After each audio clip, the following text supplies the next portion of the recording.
Il est 3h du matin et Tommy Caldwell est suspendu dans le vide. Sous ses pieds, il y a rien. Enfin, il y a pas rien. Il y a le sol, mais 900 mètres plus bas, donc je pense qu'on peut dire qu'il y a rien. Il fait -10, ses doigts sont en sang, ses mains collent au granit avec le froid. Je sais, on est qu'au début et vous avez déjà les mains moites. Pas encore? Ok, et si je vous mets la lumière?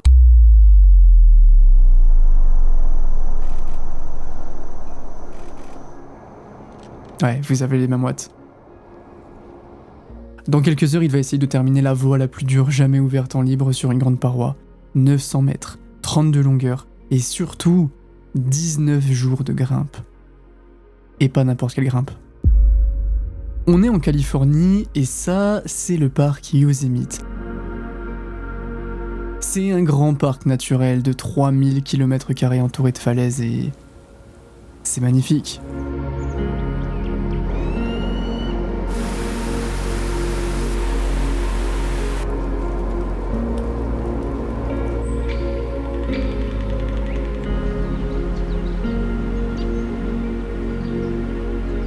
Le Yosemite a été formé il y a des millions d'années par des glaciers qui ont creusé la roche et laissé des murs de granit verticaux immenses sortir de la forêt. Pour les Américains, c'est un symbole de beauté, de liberté, de grandeur. Pour les sportifs, c'est le temple mondial de l'escalade. Si tu fais de l'escalade, tu n'es pas dans les plus grands grimpeurs du monde si t'es jamais allé dans le Yosemite. Depuis 1950, les meilleurs viennent passer 2 mois dans un camp en pleine nature pour faire une seule chose, grimper. Grimper les plus belles voies du monde. Cathedral Rocks, une voie petite mais très technique, souvent considérée comme un terrain d'entraînement pour les plus grosses voies. Half Dome, le monument de Yosemite. Il y en a qui montent la face ronde en randonnée, d'autres la face sud-ouest, 670 mètres de pure douleur. Et au milieu de tout ça, il y a cette paroi. La paroi que n'importe quel grimpeur rêve de faire, la paroi la plus mythique du monde. 900 mètres de granit vertical, un seul bloc, le plus grand monolithe de roche accessible au monde. La tour Eiffel, c'est 330 mètres. El Capitan, c'est 3 tours Eiffel empilées à la verticale, en plein milieu de la forêt californienne. Il n'y a pas une voie sur El Capitan qui n'est pas mythique. The Nose, peut-être la voie la plus connue au monde, côté 8B+, 880 mètres de dénivelé, la voie la plus symbolique, la plus pure, celle que tout le monde veut grimper. Golden Gate 8A, une voie très technique et esthétique, 35 longueurs où tu passes tes mains qui saignent dans des fissures, tu tords ton corps dans des positions que la nature n'a pas prévues pour l'être humain, et tu fais ça pendant 900 mètres au-dessus du vide. 900 mètres. Je vous laisse marcher pendant 900 mètres et évaluer la distance. Maintenant, imaginez que vous grimpez. Freerider, une voie 7C+, où l'élément le plus dur de cette voie, c'est le moment où on envoie son pied sur l'autre paroi, sur une micro-prise pour créer son équilibre. Ça s'appelle un karaté kick. Mais on n'est pas venu pour ça. En fait, sur El Capitan, il y a une voie bien au-dessus de toutes les autres. Une voie qui est pas mythique, elle est plus que mythique. C'est le fantasme de tous les grimpeurs outdoor. The Down Wall, le mur de l'aube. C'est la voie la plus dure d'El Capitan, côté 9A. C'est la première face qu'atteint le soleil quand il se lève sur Yosemite. Elle brille, elle est belle, mais de près, c'est autre chose. Là où les autres voies d'El Capitan ont des fissures, des prises naturelles, des endroits où tu peux placer tes doigts, The Down Wall n'a presque rien. Énormément de micro-prises, littéralement de la taille d'un grain de riz. Des arêtes de quelques millimètres et des bords qui donnent la sensation de toucher des lames de rasoir à chaque fois que tu grimpes. En escalade à très haut niveau, les prises font parfois quelques millimètres, c'est déjà l'élite mondiale. The Down Wall, c'est ça, multiplié par 900 mètres. En libre, sans céder des cordes pour avancer, uniquement pour pas mourir si tu chutes. Vous comprenez donc pourquoi avant 2015, personne n'avait jamais ouvert ce Down Wall. En fait, c'est plus que ça. C'est que tout le monde pense que cette voie est impossible pour un être humain. Ça n'a pas de sens d'être là-haut. Mais du sens pour qui? Pour vous? Pour moi? Pour quelqu'un de normal, ça fait pas de sens, mais pour eux, c'est là qu'ils se sentent vivants, c'est ici leur vie, et Ils vont très vite nous le montrer.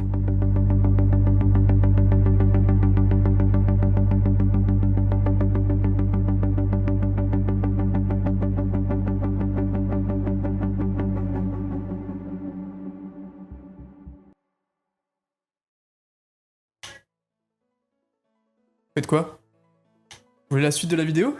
Ouais, mais je suis en contre-la-montre à Barcelone là, les mecs. C'est avec une grande fierté que je vous annonce que cette vidéo est en collaboration avec le jeu officiel Tour de France 2026. Normalement, si vous êtes là, vous aimez le vélo. Si vous aimez le vélo, vous allez aimer ce jeu. Le Tour de France, c'est une course unique. Des cols à 2000 mètres, de la neige, des routes qui existent presque pas, et des coureurs qui vont au bout de leur souffrance. Et dans Tour de France 2026, vous pouvez vivre exactement ça. Le parcours 2026 reproduit à l'identique les coureurs officiels avec leur maillot officiel, Pogačar, Vingegaard, Sexas pour s'envoyer de la rivalité. Cette année, il y a une nouveauté qui est très très cool, la pluie qui modifie les trajectoires, qui crée des chutes, qui vous force à revoir vos stratégies. J'ai commencé à y jouer et honnêtement c'est très très cool. Le jeu est très contemplatif, ça te permet de découvrir un petit peu des paysages, c'est assez détente, c'est très stratégique aussi. Donc le mélange est vraiment très très bon. C'est dispo sur PC, PS5 et Xbox Series. Et dernière chose très importante, j'ai caché 5 clés Steam du jeu dans cette vidéo. Donc si vous êtes le premier à en trouver une, vous l'ajoutez dans Steam et vous avez le jeu gratuitement pour le tester. Il faut être abonné aussi, c'est important, abonnez-vous. Donc restez attentifs jusqu'à la fin, le lien est dans la description.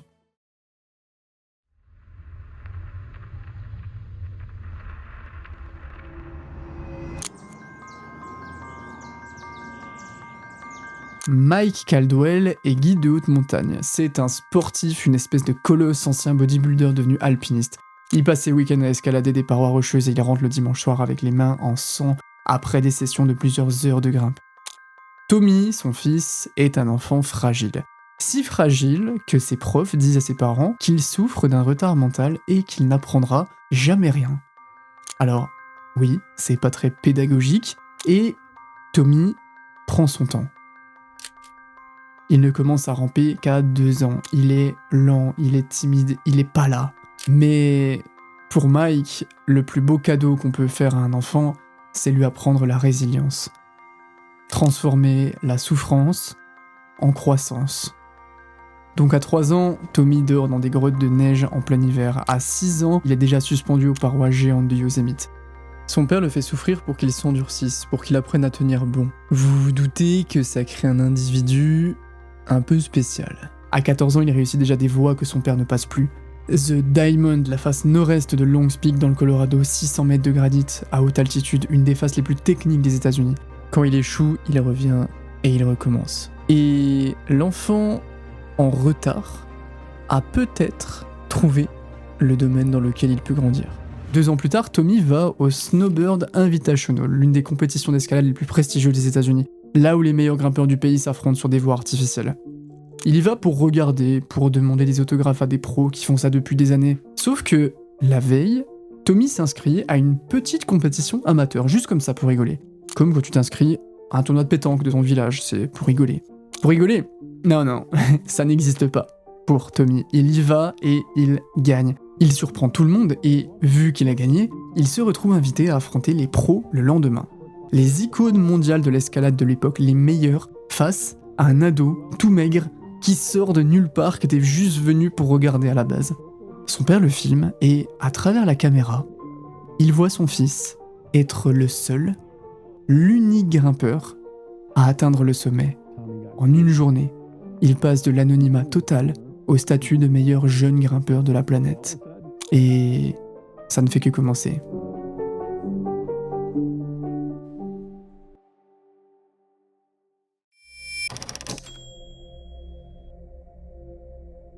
We charter a helicopter into the Karasu Valley. Unbelievably beautiful. Just felt like kind of a dream come true. Out in the middle of this adventure with this girl that I was totally in love with. Beth, c'est l'amour de sa vie. Elle mange escalade, elle boit escalade, elle dort escalade. Ils font des sorties grimpes sur des parois immenses, ils dorment à 300 mètres de haut en bivouac sur des lits de camp suspendus dans le vide. C'est ça, leur week-end à deux. L'objectif au 15 c'est le Yellow Wall, une paroi de 750 mètres dans les montagnes du Pamir Alai. Vierge, jamais grimpée, dans une vallée perdue d'Asie centrale. Il se prévoit de monter la voie en plusieurs jours et de dormir là-haut. 4 of us were sleeping in portaledges 1,000 feet up the wall, and We wake up to gunshots, these piercing, close gunshots. Bullets hitting the wall right between our portal edges. We're sitting there like, oh my God, we're getting shot at. You can't run away, you can't do anything. We're just sitting ducks up here. Dans la nuit du 12 août, pendant qu'ils dorment sur la paroi à 300 mètres de haut, ils sont réveillés par des bruits en bas. Et d'un coup, des gros coups secs. Des détonations, des coups de feu, des balles qui percutent la roche, juste entre leurs lits suspendus dans le vide. En bas, 4 hommes armés, membres du mouvement islamique d'Ouzbékistan, un groupe rebelle actif dans la région, leur hurlent de descendre. Tommy, Beth, Jason et John sont pris en otage. Ils sont retenus en captivité à plus de 3000 mètres d'altitude. Il fait froid, ils n'ont pas de vêtements chauds, ils n'ont rien à manger. La journée, pour échapper aux hélicoptères de l'armée kirghize, les rebelles les forcent à se cacher dans des trous enterrés sous la terre. La nuit, ils marchent pendant des heures dans la montagne. C'est tellement physique qu'ils perdent 10 kilos chacun. Et oui, on est toujours dans une vidéo escalade. Je vous avais dit que l'histoire était folle. Un jour, Tommy voit un soldat se faire exécuter d'une balle dans la tête juste devant lui, et il le sait. Il sait que, à ce moment-là, s'il ne fait rien, demain, la semaine prochaine, le mois prochain, cette balle, elle sera pour lui.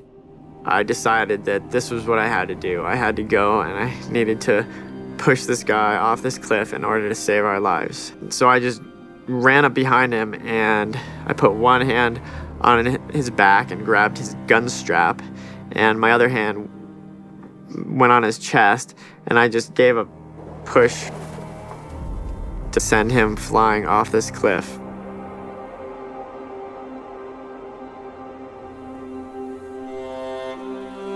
We saw him hit a ledge, bounce off of it, and just fall out of sight into the darkness. Le corps rebondit sur une corniche avant de disparaître dans l'obscurité. Tommy s'effondre. Il vient de tuer un homme pour sauver sa peau et celle de la femme qu'il aime. Il court pendant 4 heures dans le noir total, sans savoir où ils vont, sans aucun moyen de contact. Mais ils finissent par trouver un poste militaire. This horrible situation that we had been in was over. They gave us food and water, military fatigues, and then we got helicoptered out from there. Tommy rentre aux États-Unis et donne une interview. Il sourit sur les photos et 3 semaines plus tard, il est de retour sur El Capitan.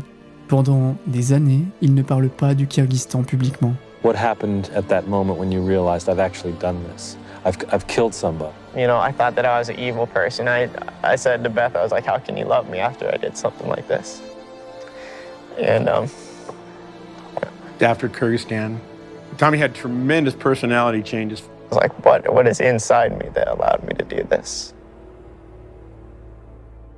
I'm just an entirely different person. Ce traumatisme réveille un truc en lui, une espèce de force sombre, une capacité exceptionnelle à endurer la douleur que personne d'autre ne possède. Vous pensez que c'est fini ?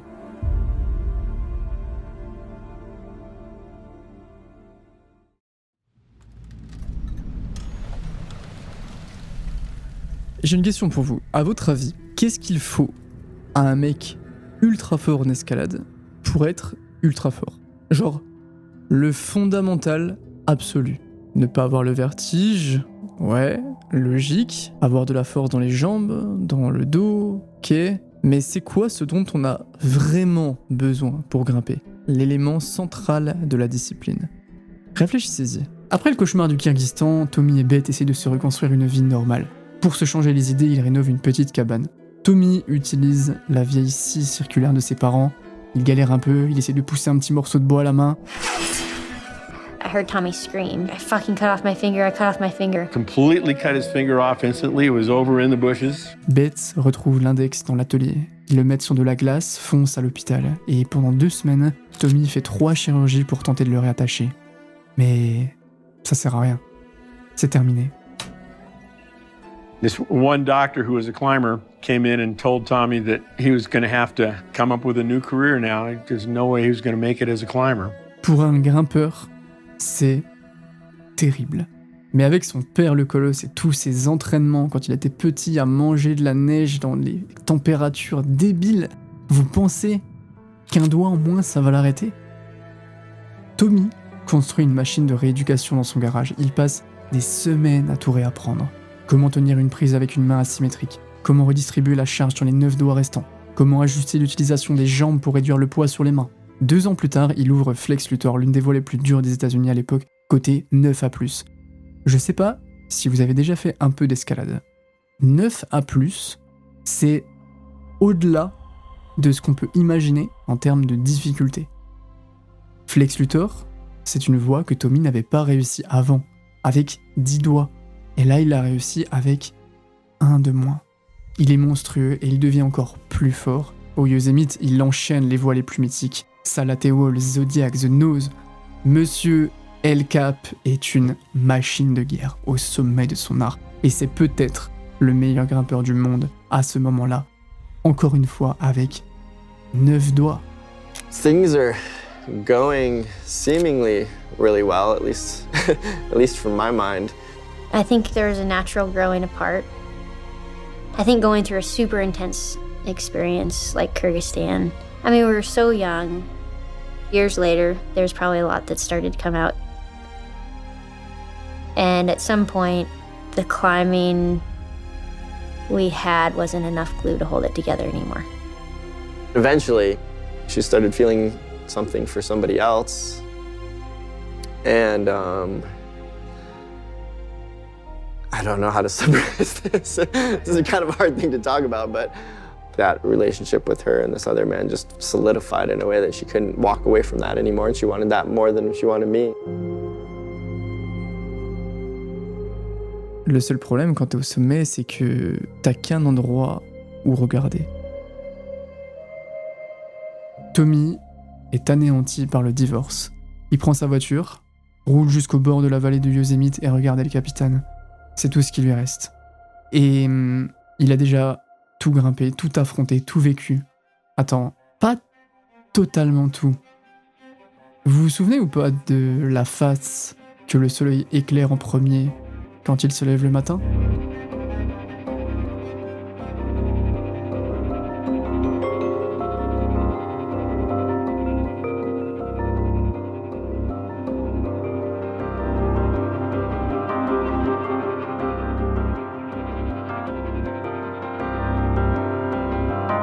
Tommy part pour le projet le plus fou de sa vie, libérer le downwall sur El Capitan. La voie de 900 mètres, côté 9A, qui n'a jamais été grimpée et que tout le monde pense impossible.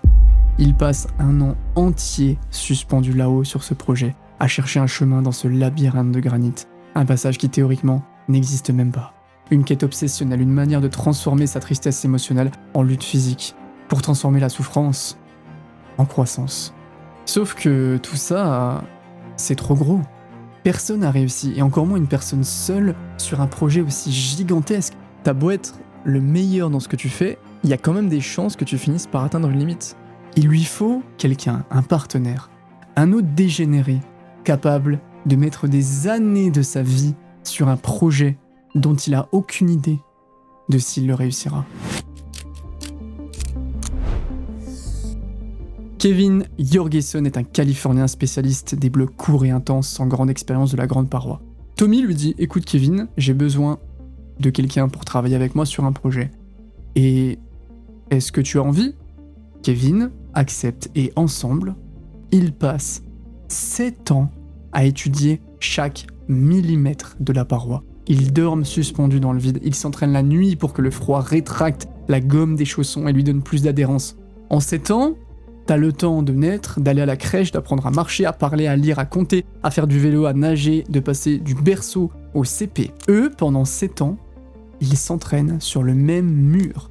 Ils se mangent de la pluie, des tempêtes, des chutes de pierre, de glace, qui passent très proche de leur lit suspendu. Mais ils continuent. Ils travaillent chaque longueur séparément, mouvement par mouvement, centimètre par centimètre.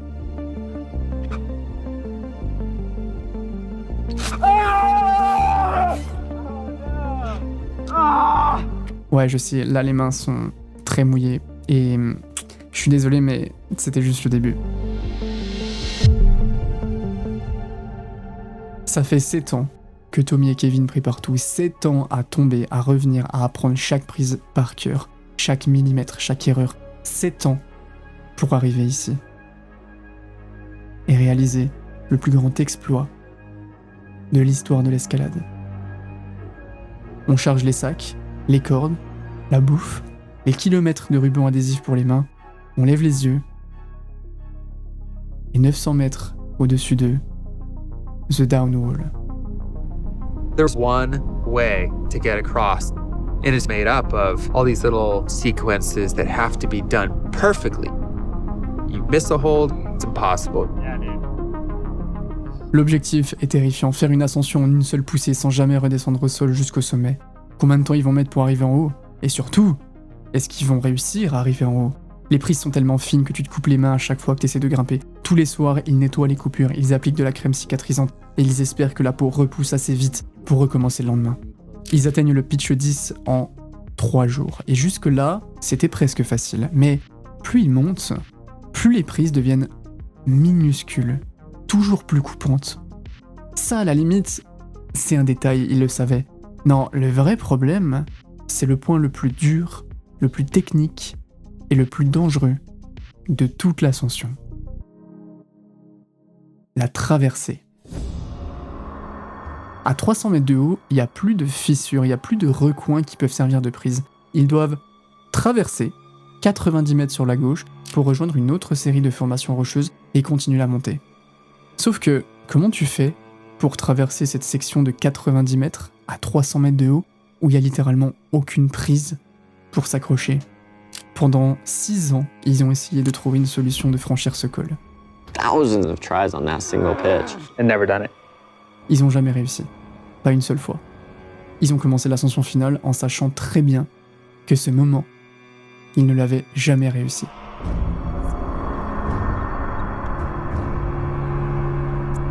It's really unnerving. You're just waiting to slip off at any moment.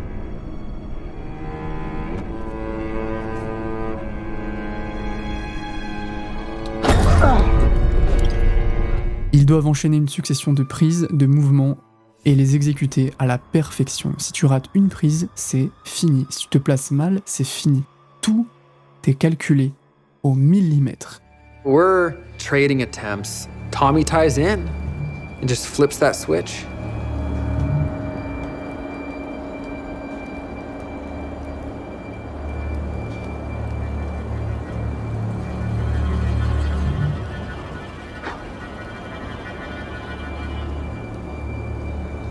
You grab these sharp holds like razor blades.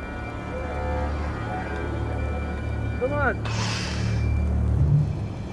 Span as far as you can. So stretched out. I suddenly felt this confidence. I knew exactly how each finger was going on to each hold.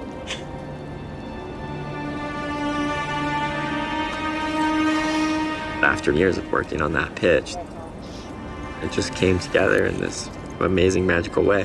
Come on. Whoa!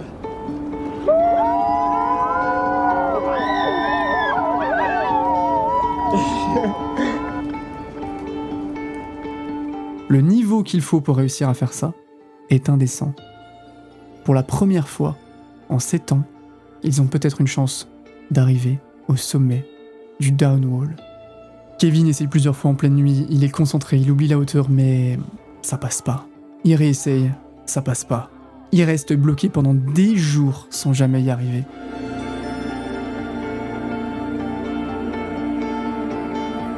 Tommy est de l'autre côté, il lui reste encore The Dino, The Long Run et Winu Tower. Il pourrait continuer, et il a pas non plus nourriture infinie, mais non. Le projet, on l'a fait à 2, donc je t'attendrai. Il refuse de finir sans lui. Il l'attend, il l'encourage. La pression sur Kevin est immense. Tout le monde se demande s'il va y arriver. Et surtout, s'il n'y arrive pas, ça va détruire le rêve de Tommy. Que va faire Tommy si Kevin n'arrive pas à le rejoindre? Il peut pas abandonner, c'est impossible. Et...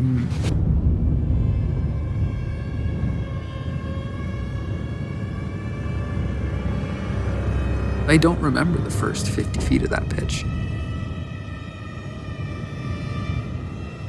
I watch him go into the section where he had fallen so many times.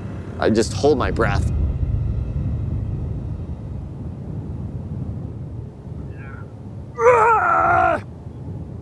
You're just trying not to tip over backwards. Put the heel on it. Slide the hand up. Take the heel off. Drop the right hand in. Heel back on. Left hand down. Heart rate starts to go up.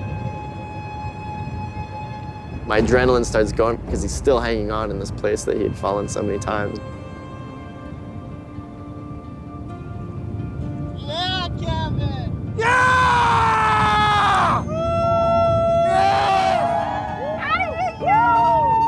Watching him do it, I was just awestruck. I was like, I can't believe that just happened. 7 jours. Ça lui a pris 7 jours pour traverser.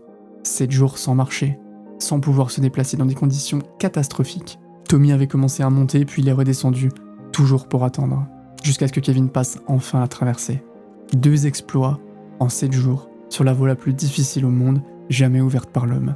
Kevin rattrape son retard, passe de Dino le même jour que la traversée, et rejoint Tommy pour le reste de l'ascension. Ils vont pouvoir monter, ensemble, jusqu'au sommet.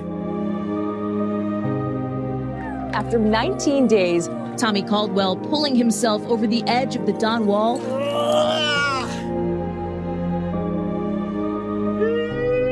Followed minutes later by climbing partner Kevin Jorgensen.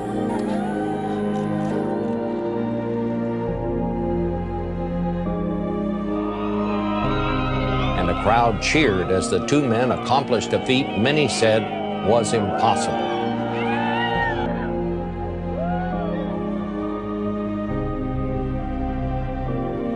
« 19 jours d'ascension pour libérer The Downwall, 7 ans d'obsession, 7 ans d'analyse, 7 ans de doute, 7 ans de préparation. L'événement a rassemblé des centaines de médias, il a fait le tour du monde. Le petit garçon lent, timide, qui n'apprendra jamais rien. Au sommet de la voie la plus mythique, la plus légendaire d'El Capitan. Un big wall ouvert pour la première fois par 2 ovnis de l'escalade. Tommy ne l'a pas fait pour montrer qu'il était meilleur.